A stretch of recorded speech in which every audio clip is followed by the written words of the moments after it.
The Energy Talk. Hello and welcome to the Energy Talk podcast. My name is Olubumi Olajide and this is episode 3 of our series on renewables in Africa. I'm really grateful that you're joining us again because today we have Habiba Ali, who is the managing director of Sose Energy, and she does really excellent work in the rural regions in northern Nigeria. And in this episode we're going to be talking about how she first found this mission that she's embarked on for over a decade now. And during this episode we go under the hood about the operations, and we talk a lot about the challenges involved. There is this excellent video that I saw that was produced by Heartpin and directed by Already Alive for the Global Leadership Awards, which Habiba was selected as an honoree in 2019. And it's narrated by a little girl speaking Hausa, and it tells the story of Habiba's team coming into a community to provide solar home systems and clean cooking stoves. And even in that video, it shows her engaging with the community and providing information about climate change and its impact on the environment.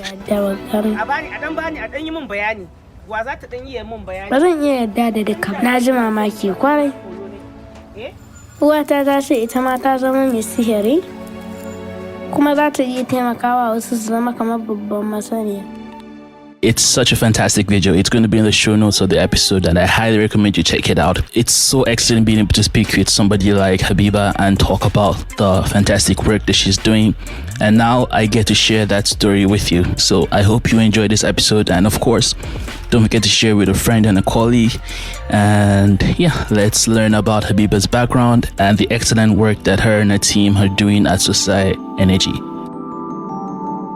My name is Habiba Ali. I am the founder and now managing director of Sose Renewable Energies Company, a company I founded 10 years ago simply because I found a problem that I could identify with personally, and I thought we need to find a solution to this problem, which was the problem of people having indoor air pollution and getting to understand that for every 2 hours you stayed by a kerosene lantern, you were smoking an equivalent of 2 packs of cigarette.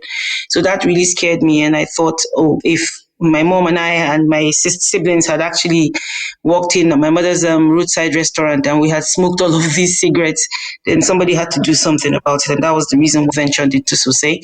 And I started it 10 years ago, and we're 10 years old now. We've metamorphosed from selling solar lanterns to doing one of the biggest improved stove projects under the United Nations Framework Convention on Climate Change, CDM project, done a number of USADF projects in communities, deploying solar home systems, mini-grids, solar dryers, and solar kiosks. Thank you for that brief introduction. And you mentioned a bit about your experiences growing up. Could you just go a bit deeper on it? Like, what were the key issues that you kind of identified growing up and in the communities that you were in that led to Sose really coming to life? Well, the thing is, like I said earlier, my mother owned and ran a roadside food restaurant, and in that roadside food restaurant we helped her to cook and sell as well. We cooked on open fires by the light of a kerosene lantern when it got late, and it was our reality, it was what we knew. But then my parents also insisted on education, which is, I think, one of the things that took us out of that. Once we all started going to school and being able to, get jobs and everything, of course, my mom had to stop the roadside restaurant, besides the fact that she had health issues as well. I also lost my sister, and I don't know, it was also complications of all sorts. And so, yeah, that was one of the reasons that it really drove me to feel there must be a solution to this, because we can't also not be sure if we're losing people from indoor air pollution or not. And then my father was a policeman who got severally transferred to rural communities. And because of that, I had the affinity to rural areas. I understood them. I like what they do. I am, I like the life there. I am able to live with them. So it was easy when the work really got deep. I started going into communities to sell these products. It made it easier for me because I could identify with that as well. And when did the transition to entrepreneurship start? Did you get out of school and immediately start the company, or was it something that you gradually grew into as your career progressed? Well, we founded an NGO, and the NGO was to actually tell people more about renewable energies. This was in 2005, and people didn't really know much about renewable energy. So we thought our work was going to help people, understand renewable energies better, appreciate its use, So we started doing that NGO. But with time, when I found out about this whole indoor air pollution, we got the UNFCCC project under the NGO. But my major concern was we were only doing improved cook stoves.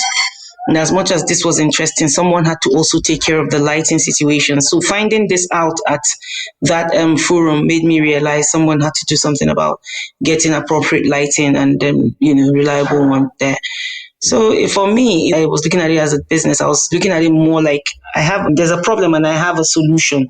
How could I ensure that people who needed those solutions could actually use them well? And that's how it started. So I started sharing with women, and women were helping me to send it to other women, and it just kept growing like that. And that's how it just became a business. And the more I grew in it, the more I realized that I needed to do more. That's very powerful motivation. And what was the inspiration behind the name, and what were the initial challenges you faced in the first few years? Well, the name for me was simply, if you want to do something in life, you have to do it well, right? And the simple meaning of how so say in Hausa is very well. Yeah, anybody you ask will tell you very well. But it could also translate into excellence. It could also translate into integrity.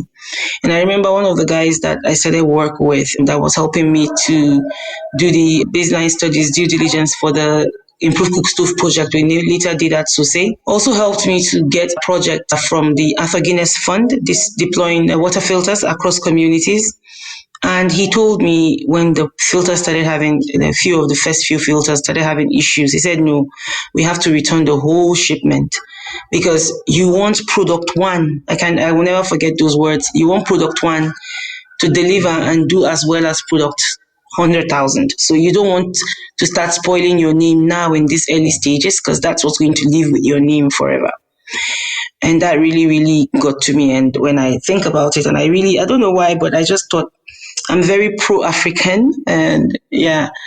And I was living in the north. I was born and brought up in Kaduna, and I just thought, well, you know what? Why not Suse? Because Suse really sounds like it's something I want to do with integrity, do it very well as well. Challenges in the beginning, there were a lot. Yeah, at that time, maybe because of the kind of resilient nature that I have, I didn't see them as problems, but they were like just challenges that I was going to overcome. Like there was no doubt about overcoming it at all. So when I had the challenges like the customs problems where my first shipment of never got to me on time, it took about 9 months to get to me. It was just like, okay, maybe that's how it is, And then I also remember that I had issues with registration of the company. A friend's husband had to come and go into it, and he helped me to sort that out. And so, yeah, it was then after a few years of running the business, then it was all the necessary registrations for the government requirements and everything. So yeah, by the time I was done with all that, and then also even getting the customers to appreciate the product that you're selling, understand why the pricing had to be so high and all of that. So yes, but then yeah, we overcame them and we're still traveling. It's not like all of the problems are gone, but all challenges are gone. But yeah, I mean that it comes with the space, right? I think one of the biggest advantages you've had, I think is still playing out right now, is your ability to get so close to the communities that you're serving. And how key has that been to the growth of your company and really pushing you forward? Well, it's very, very important. It's very, very important that you have a relationship with the people in the communities because as you know how Nigeria is, trust is a huge issue, right? So if you want to be trusted, if you want to have a good traction with the community people, you then need to understand how to relate with them so that they can trust you. Trusting you is very key. And so for us, it's always been a very good idea that the people know us. We speak their language. I'm a woman. I can talk to their wives. And so that really has helped us in everything that we're doing. And so, yes, we have community leaders who still speak about us and how they worked with us and everything. So it's really been not a smooth ride, but a good one because we have that relationship. And how does the relationship factor really, really, really play in when you are scaling? So as Associate has grown over the years, has that become something that has become more difficult to have that connection with the communities? Or is that still something that that's a very key factor, and it's still very easy to implement and get as close. It's still very key. I mean, as much as it's also very tedious and, hard to catch up because the communities are getting more. But it's always good to have that, even if it is the first engagement with the communities, let them understand that they are dealing with human beings and that these human beings are actually feeling their problems. So I try to make sure that all of my people, my team members understand the core of what we do, which is how we relate with the people, the humanity behind it, that aspect of living a day in the life of a customer and everything. So yeah, that is still key. It's still something we take seriously and we try to make sure happens. And what about in the early days? How was it like? I don't know if you have any specific stories that have stuck with you over the years of going and engaging with the community and trying to introduce your products and explain the benefits. What were the experiences like, and how did you really walk through that and really get to like the end and really be able to say that, okay, we've actually had impact here? So how was that measured in the early days? And do you have any stories that you can share with us about that? Well, in the early days, the truth of the matter is that how we found the communities was we had a list of the Nigerian Population Commission's wards and all of that. And the closest you can get to any community is actually the ward level. So when we started, we would pick up wards that seem to be around the same area and we'll visit. And we'll meet with the ward head, have a discussion with him, tell him, share with them what we had, show the products, sometimes even try it out in front of the ward head and his immediate, let me say chamber heads or, council heads. And once we did that and they bought into it, they immediately planned a date with us that we could actually meet with the whole community. So we take that opportunity to share experiences, show how the products work, light up some things. And then it's always like an interesting event where people are very happy to attend, especially when you're cooking. There's that thing about attraction to the food, the smell of the food. And so by the time we do that, immediately you start seeing people come. They now start looking at the table we have set up with products and they start buying. And we then find a woman in that community who can be our distributor. And we immediately go through our recruitment processes with the women. And once we find a good match, we then tell the people that this is the person who is going forward to sell our products. One of the communities that we've been at, the village head actually said he didn't want us to work with any woman. He would rather handle it all because he was very concerned about, and that was in Hunkui, he was very concerned about people defaulting and that becoming a problem. And he said it categorically that he didn't want us to leave that community at any time and feel that his people are not trustworthy. So he wanted to make sure that was, and that was the time we were actually deploying stoves more. So for everybody that took a stove, he was the one that had the list. He followed up, he made sure people paid, and we left that community without one person owing us. And up till tomorrow, whenever we have things to do with community-wide engagements, we really like that guy because he's very stoic, he's very, focused, and is also like living a value that we also do like, which is the integrity part. That's really fantastic. And just on that point, because you mentioned a lot of the community heads are obviously men, have you had any challenges being a female co-founder of this initiative and really pushing it forward? Has that really been something that you've had to hand over the years? No, I've not had an issue with being a woman in the North because, of course, there are sometimes you could sense that probably the person doesn't feel very comfortable because they are feeling like, why is he a woman? But when you come from the angle of the cook stoves, he's like, okay, yeah, now it's their thing, it's the women's thing, right? But then it's also good. We like coming from the angle of the cook stove simply because of that, so we can win them over. And when you start talking bigger things, a sense of respect just comes over them.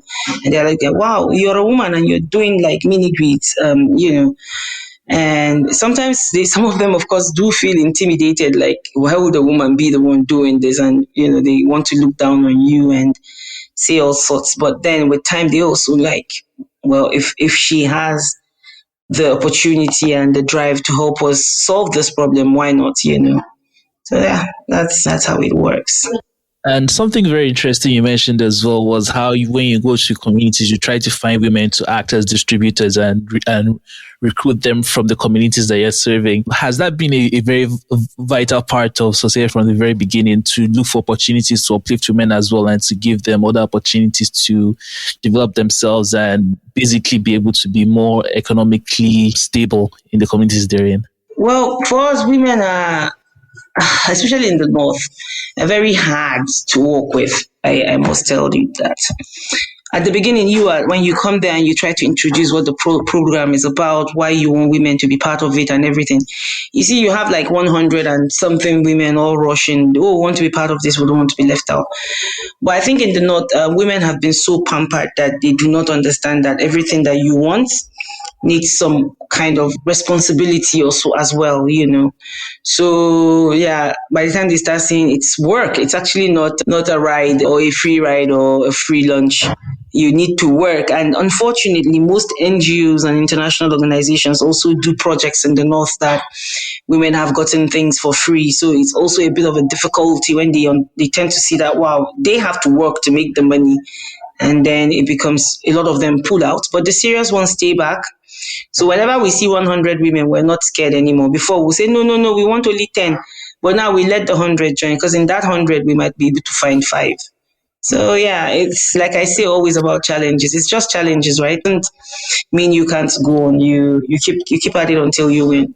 A lot of young people are coming into the renewable energy space, especially in the African setting. And do you have any initiatives that you engage with young people? And what advice do you have for specifically entrepreneurs, young entrepreneurs who want to find their space in renewable energy and really contribute to the growth of rural communities and also to the clean energy space? Well, for me, there's nothing that you want to do in life that you shouldn't try. I mean, and most of us learn from experiences. So if anybody is interested in the renewable energy space and wants to join, I mean, please come. There's still a lot of room for everybody to join. And, I always say that even if we all light our candles, we can never brighten the world. So we need more people lighting their candles and actually getting into the space to help with this whole energy situation.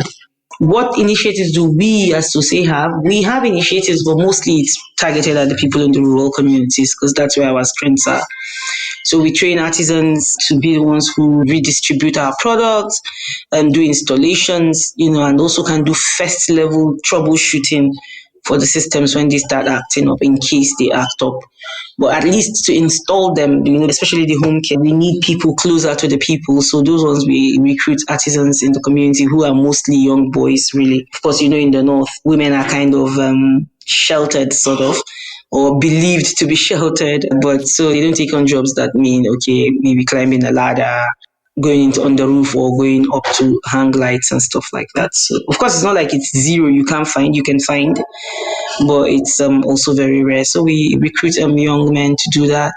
When we're doing this cook stove project, we had over 160 artisans who were rebuilding the stoves across the communities. So that was also a good one. My advice to people coming into the sector is be focused, be resilient, and don't look at it like a sector where you're coming to make money. It's not. Yeah, money is very important, but it's also work. So it's not going to give you money like immediately if you don't put in the work. Like, you don't want to come in and just start thinking, okay, yeah, they say renewable energy is the oil money now, and you want to start making money just like that. I mean, you need to put in the work as well, right? And also be able to put your head down and learn. Yeah, a lot of these young men these days or young women these days come in thinking, oh, I've read it up, I can do it, but forgetting that there are people in the space who can actually show you the ropes. And so they are not willing to learn. They just want to, I think you should take on internships, understudy people, and just be humble about the whole thing generally. That's very well said. And kind of as a final question here, what has been the most rewarding experience you've had running SOSE and interacting with rural communities and doing your work? Well, my most rewarding moments have always been the times when my community people say, thank you so much for what you've done for us. We are praying for you in the mosque. That for me is one thing. I told them one time that you guys just got me by saying that now I want to do more for you, So for me, that's been my most rewarding, because I just feel that if people feel so appreciative and tell you we're praying for you, that's like, a big reward. People are happy because of you. For me, it's the ultimate, and I am very proud of that. Thanks for listening to the Energy Talk podcast. You can find us on all podcast listening platforms. Just search for the Energy Talk. Send us an email to @energytalkpodcast@gmail.com.